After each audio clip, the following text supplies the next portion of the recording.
De tous les lutteurs qui ont fait des films, on me demande souvent lequel est mon préféré. Yes, Hercules, it is I. Bon, dernièrement, ce serait difficile de dire n'importe qui d'autre que Batista sans avoir l'air d'un esti de menteur. C'est une excellente raison de faire la fête. Mais avant que Batista ne devienne le lutteur le plus intéressant de qui suivre l'évolution sur nos écrans, je vais vous avouer que j'ai un faible pour un lutteur qui a fait plus de 50 films, offrant toujours une performance sensible, intense, charismatique et teintée de sa propre vulnérabilité, au point de nous faire oublier qu'il est lui-même plus grand que nature. Vous aurez sûrement deviné, je parle d'un des lutteurs les plus populaires de tous les temps, le Rowdy One, Roddy Piper, et plus précisément du film Hell Comes to Frogtown de 1987. Amen. En route.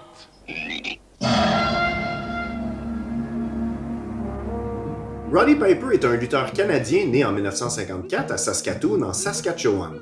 Il est parti de la maison à 13 ans pour devenir lutteur et n'a jamais regardé derrière lui. Après une quinzaine d'années sur le circuit indépendant de la NWA, il entre officiellement à la WWF en 1984. Et en 1985 devient l'adversaire principal de Hulk Hogan dans leur rivalité qui se terminera dans la finale du premier WrestleMania avec Cyndi Lauper et Mr. T impliqués dans l'histoire, donnant le coup d'envoi à une ère de popularité incroyable de la lutte avec Piper comme vilain principal. There's a wrestler by the name of Roddy Piper. En 1986, le gérant de Cyndi Lauper, David Wolf, recommande Piper à une compagnie de production sur le point de produire un film d'action de science-fiction dans un monde post-apocalyptique après un holocauste nucléaire. Piper n'a jamais joué dans un film à ce moment-là, en dehors d'un petit rôle de lutteur en 1978 et un autre en 1986 dans Body Slam. Il n'a pas vraiment envie de le faire, mais garde l'esprit ouvert. Vous en faites une tête. On aime sa performance à la lecture et Piper est confirmé.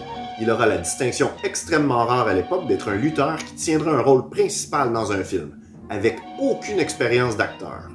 Et si quelqu'un soutient le contraire, c'est un menteur. Vince McMahon n'est pas très heureux de perdre un de ses lutteurs principaux et même s'il deviendra plus populaire que jamais à la WWF et désormais mieux payé, sa carrière ne s'en remettra jamais vraiment côté booking. Ouais, mais qu'est-ce que vous faites? Mais qu'importe, Piper est au sommet de son art. Mais qu'en est-il de son premier film? À vous d'en juger par vous-même parce que je vous présente Hell Comes to Frogtown, alias Transmutation. Le film commence avec l'explication de ce qui a causé l'Holocauste nucléaire, avec une petite pointe d'ironie. Dans les derniers jours du XXe siècle, de graves divergences d'opinion surgirent. Ce qui est cool, c'est que ça sert de punch à n'importe quelle autre situation. CM Punk et les Young Bucks sont tentés de trouver une solution à leur conflit. Ils avaient tort. Boire un verre de lait en mangeant du spaghetti. Ils avaient tort. Piper est en plein milieu d'une séance de questionnement plutôt smooth après avoir apparemment eu des relations sexuelles avec la fille d'un agent du gouvernement provisoire de ce qui reste de la civilisation, le capitaine Devlin. Je serai là. Surprise, Piper, alias Sam Hell, est le dernier homme fertile de la planète et a réussi à mettre la fille du capitaine enceinte. J'ai mangé beaucoup de fruits de la passion étant gosse. Après une petite signature de contrat digne d'un Raw avant pay-per-view, il devient propriété officielle du gouvernement. On met à Hell une ceinture de chasteté gouvernementale, shout-out à la jaquette d'hôpital, question de protéger son arme de fécondation massive, l'empêchant ainsi de se sauver de ses deux protectrices, une infirmière appelée Spangle et la caporale Sentinella, qui, elle, est toujours en train d'astiquer son gun. Ouais, je pense qu'elle dig, dude. Est-ce que ça vous arrive d'être sérieux? Sandal Bergman était une actrice assez reconnaissable de l'époque et Cheech Verrell, elle, était connue pour d'autres types de rôles, ce qui en fait néanmoins une présence de qualité. Oh, la belle idée de t-shirt, ça! On l'affuble d'un coat jeans, le tuxedo canadien typique à tous les films de Roddy Piper, et on l'envoie sous escorte pour secourir un groupe de femmes fertiles dans la zone interdite de Frogtown. Après avoir tenté de se sauver en allant pisser... Un de ces jours, les frangines. Et le plus tard possible, D'ailleurs, ça me gosse dans les films. Si vous avez déjà eu envie de pisser pendant que vous êtes sur la route ou êtes avec du monde, ça a tellement aucun rapport d'aller pisser à 3 km de l'endroit où on se trouve. C'est pas un big deal. Tu te tournes de bord, tu sors ta nouille, tu pisses, puis tu te décalisses.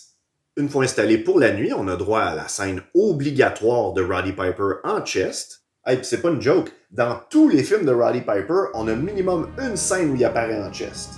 Spangle s'assure que la hot rod de Piper reste en état de marche, Puis Sentinella tente d'en profiter maintenant qu'elle sait que les reviews Amazon du pistolet de Piper sont majoritairement positives.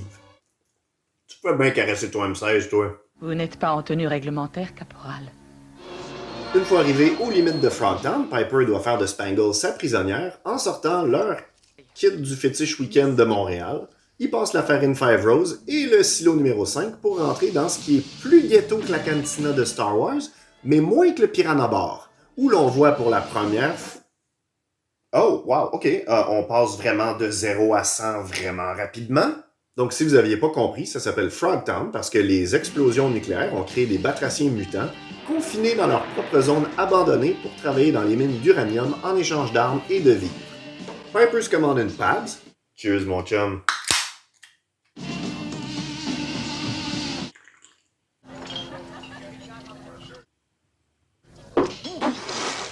On dirait de l'huile de vidange. T'as jamais supporté l'alcool. Sam est reconnu par son vieil ami Looney, Loufti, t'es en vie. aujourd'hui proprio d'une des mines d'uranium. Ah, mais tu sais bien que j'ai 9 vies, Farton. Hey dude, tente pas le destin. T'es le vieil ami dans un film de science-fiction des années 80 qui se vante d'avoir échappé à la mort. Pousse pas ta loque, Big. Il est joué par l'acteur légendaire Rory Calhoun, que Piper adorait quand il était jeune. Mais au tournage, il ne savait pas que c'était lui. I had no idea. And when I was a kid, I had watched him. Alors il a joué avec ses scènes sans trop s'en préoccuper et a juste appris à la fin du tournage qu'il avait joué avec l'une de ses idoles. Une chance selon lui, parce que sinon ça l'aurait intimidé de le savoir d'avance. Il se commande un lunch que Sam n'a pas trop l'air d'apprécier. Come on dude, faut commander la crémeuse, jamais la traditionnelle. Ils sont ensuite interrompus par un petit show. Yeah!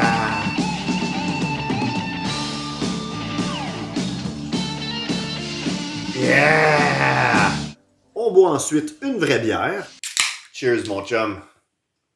De la vraie bière. Puis après un petit commentaire social sur la situation des Premières Nations, Il a fallu aussi que vous nous parquiez comme du vulgaire bétail dans des réserves habitées par les rats. on rencontre le roi, genre de boss mafieux de la place qui se pointe pour jaser business avec eux. Alors que Sam essaie de faire booker Spangle au prochain Femme Fatale, là où il pense pouvoir trouver les autres filles disparues.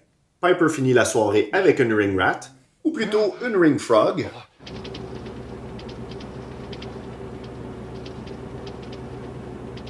Où on découvre qu'il a autant de standards que la plupart des autres lutteurs. Seulement promets-moi de ne pas être tendre. C'est correct, man. Tout le monde est à 2 bières de faire des conneries anyway. Mets ça sur ta tête. Sauvé par la cloche accrochée à ses clochettes, ils partent retrouver Spangle. Son plan cul tombe dans l'équivalent du filage de RAM à télévision, donc Sam doit continuer seul. Spangle est vendu au Jabba Crapaud et Sam est fait prisonnier. Où on va lui passer le nœud à la chainsaw, ressemblant bizarrement à Jim Carrey qui se fait scier les ongles d'orteil dans la cloche et l'idiot, pendant que Spangle est elle aussi torturée.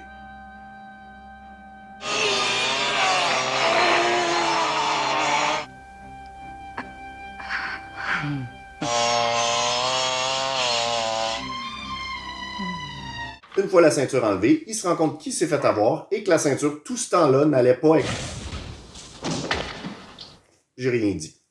La grand-mère de la maison de Whimsy est punie d'avoir été une vieille madame qui espérait avoir du sexe dans notre société patriarcale qui valorise la jeunesse et la vertu, puis Sam part retrouver Spangle, occupé à danser pour apaiser les fameux 3 serpents.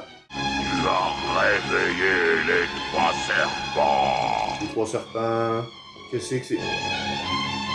Oh.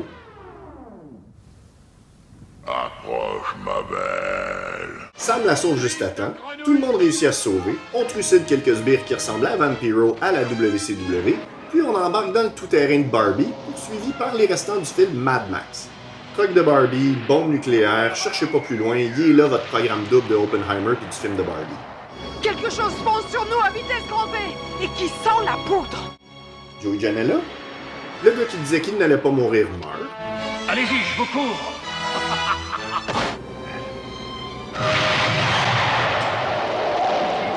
Descendez. Oh, un nouveau personnage!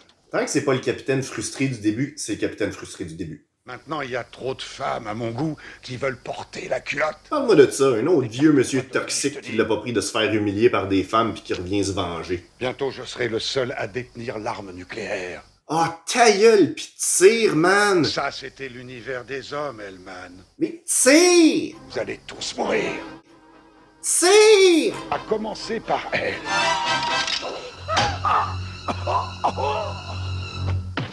Bienvenue au club. Premier meurtre. Pas le temps de célébrer, il reste le commandant des garnouilles à zigouiller.